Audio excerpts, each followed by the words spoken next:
Andre Villas-Boas got the sack, the Tottenham manager.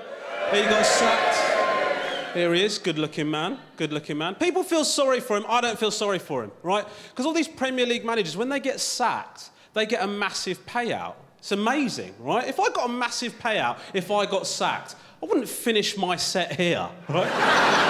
I'd just take a shit on the stage and leave. I'm not going to bother finishing. I mean, I used to be a teacher, right? If I knew that I could stop teaching and get a massive payout, I'd just write "you're thick" on every piece of homework, punch a kid in the face, organise a school trip to Spearmint Rhino. I'm not going to bother. And the thing is, right, it's difficult to motivate a team if you're a manager when basically your job is a lot less secure than their job is, right? You're talking to a bunch of people who, if they don't do well, you're the one that's in trouble. It's not much of a threat to say to your team, now listen, lads, you better step your game up. You better get out there and play, because if you don't, mark my words, I'll be out of a job.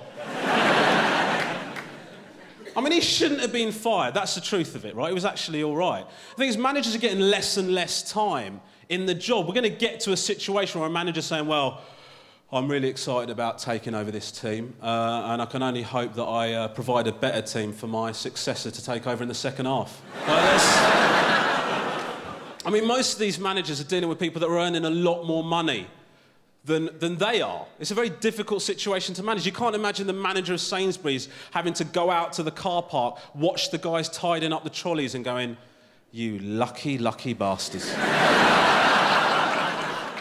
Sports Personality of the Year was on this week. And the thing I like about Sports Personality of the Year is that basically what they've done is they've made a 2-hour programme of sports people doing the thing that they are shittest at, which is talking coherently, right? Plus, the issue is they have it on the BBC, right? The BBC is so sedate.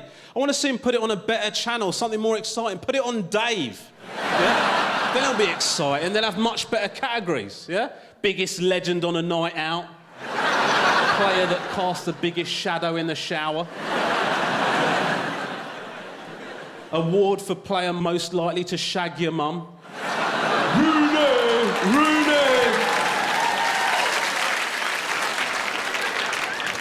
I mean, I think Andy Murray actually proved himself to be a bit of a legend. Yeah, because he was saying, he was admitting that he was boring. He sort of said, I know it's difficult to support me, I've got a very boring voice. And then you have these people on Twitter complaining, oh, he hasn't got a personality. How can they call it sports personality? Isn't that ironic? I'm sure you're extremely interesting, aren't you? As you comment on Twitter while you sit alone in your living room with a bucket of fried chicken, organising your World of Warcraft Christmas party.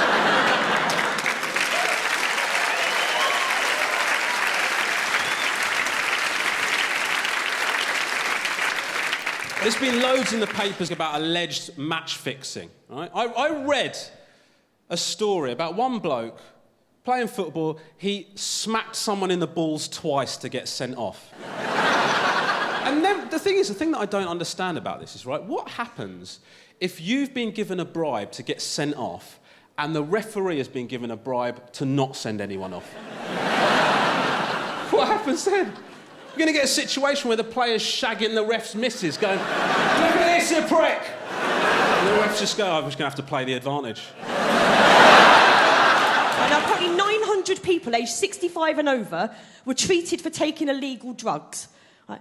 That is one Cliff Richard concert that's got out of hand, that is, isn't it? Jesus Christ.